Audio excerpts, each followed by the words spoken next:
चुनाव की सरगर्मी और विकास के वादे, कितना हुआ बनारस में विकास, काशीवासियों से ही जान लेते हैं। ये बताइए कि जिस तरीके से लगातार भारतीय जनता पार्टी और शीर्ष नेतृत्व ये कह रहा है कि बनारस में चौतरफा विकास हुआ है, विश्वनाथ कॉरिडोर को छोड़ दिया जाए तो क्या हुआ है? विश्वनाथ कॉरिडोर के बाद पूरा घाट 80 घाट से लेकर नमो घाट तक पूरा जीर्णोद्धार हुआ है और गंगा की सफाई पहले से बहुत ही अधिक बेहतर हुई है।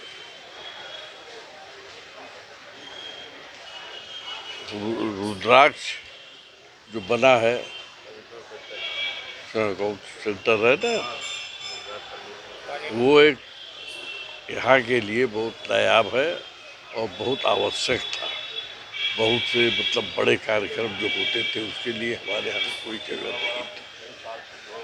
इसके बाद जितने भी रिंग रोड है, रिंग रोड की और फुलवरिया से मतलब रोडों का समझिए कि जितना भी जाल बिछा दिया गया। ठीक है, बाबू जी क्या मानते हैं, कितना विकास हुआ है बनारस में? यानी बनारस में सर्वांगीण विकास के लिए जो भी संभव प्रयास रहे हैं उसको इस सरकार ने अपने समय में पूरा किया है।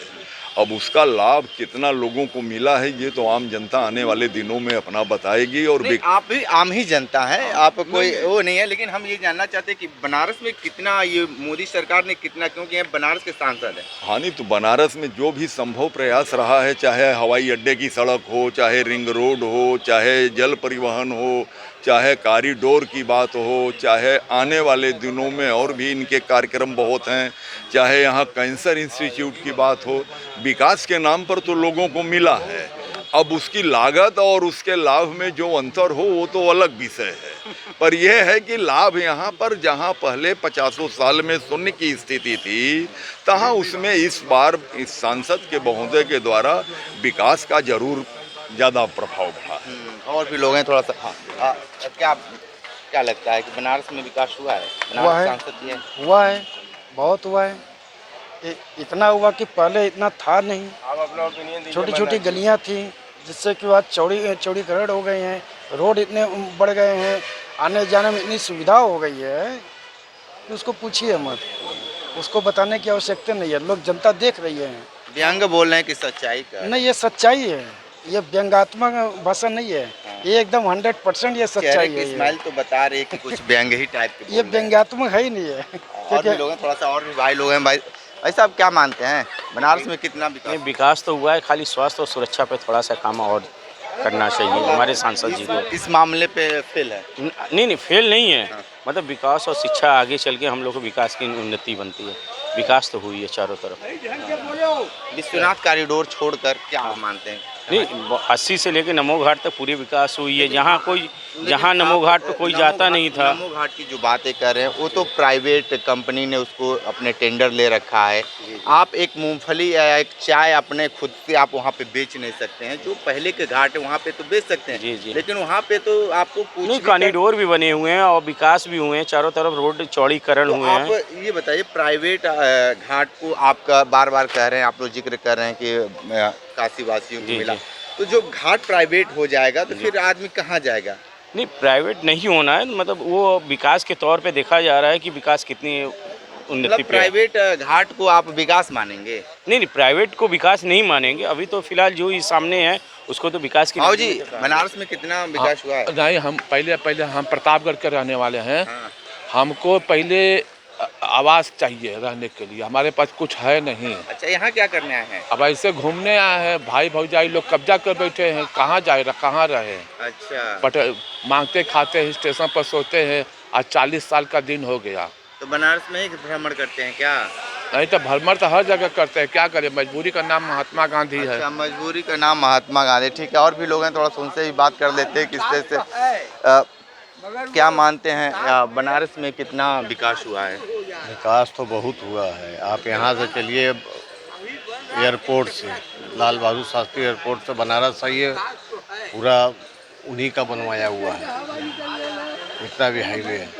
फिर फुलवरिया देख लीजिए, आप नमो घाट देख लीजिए। नमो घाट तो प्राइवेट कंपनी का है। नहीं, बनवाए तो इन्हीं के समय है ना। लोगों को बनवाया लाभ तो इन्हीं कहाँ का मिल रहा है वहाँ पे तो काहे नहीं चाय लाभ बेचने वाला चाहे तो चाय नहीं बेच सकता नहीं है, नहीं ना ऐसा एक मूंगफली नहीं नहीं बेच सकता है। सब बिक रहा है, वहाँ दिए हुए हैं दुकान, सब अलर्ट हुआ है, सब बिक रहा लेकिन है। जो भी पहले के जो घाट वहाँ पे तो आम लोग भी चाय नहीं, बेच वहाँ रहे वहाँ हैं। पहले ऐसा नहीं था।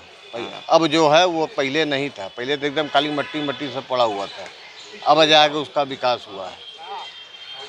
उसके बाद आप इधर आ जाइए, नया बन रहा है कजाकपुरा ये वाला। बताइए जब इस तरह के घाट बनाकर प्राइवेट कंपनी को दे दिया जाएगा तो काशी वासियों के साथ धोखा नहीं है ये? नहीं, क्या धोखा है भाई, देख रेख करने के लिए भी तो चाहिए ना।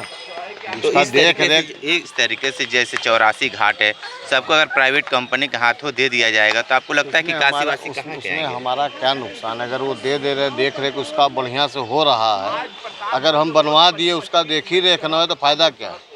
हम बनवा के चले वो हट गए और जो है उसको तोड़ फोड़ दिया गया, उससे बढ़िया हम किसी को दिए हैं तो उसका व्यवस्था तो देख रहा है ना, वो तो आगे संचालित कर रहा है। वो बढ़िया है कि हम मतलब जो है वो टूट जाए, ख़राब हो जाए, उसका तो मरम्मत अब कंपनी गार्डन ही बना है, उसको भी तो किसी को दिए ही हैं, वो भी हो ही रहा है। आप ये कम से कम बनारस में पार्किंग 4 ठो बना होगा, कचहरी पे बना है, दुनिया बना बनने के बाद भी उतनी ही गाड़ियाँ है ना। इतना कंजेस्टेड एरिया है, फिर भी बहुत है, नहीं तो हरिश्चंद्र पूरा जाम रहता था। गदौलिया में जाम तो अभी भी रहता है, लेकिन अब वो चीज़ नहीं है, बहुत फर्क पड़ गया है। 50% तो फर्क पड़ ही गया है। तो काशी के लोगों ने बहुत सारी बातें बताई हैं विकास को लेकर। आप खुद बताइए कमेंट में कि बनारस में कितना विकास हुआ है। ग्राउंड जीरो से रिपोर्ट कर रहे थे तो हमारे साथ बने रहिए न्यूज़ बकेट के साथ में। दीजिए इजाज़त, नमस्कार। पेश है न्यूज बकेट हिंदी मासिक पत्रिका। पढ़ें इस महीने की पूरी खबर विस्तार से हमारे न्यूज बकेट की मैगजीन में। हमारी ई मैगजीन को मुफ्त में पढ़ने के लिए अभी लॉगिन करें www.newsbucket.in पर। इसके अलावा रोज की ताज़ा खबरों के लिए हमारे YouTube चैनल को तुरंत सब्सक्राइब करें।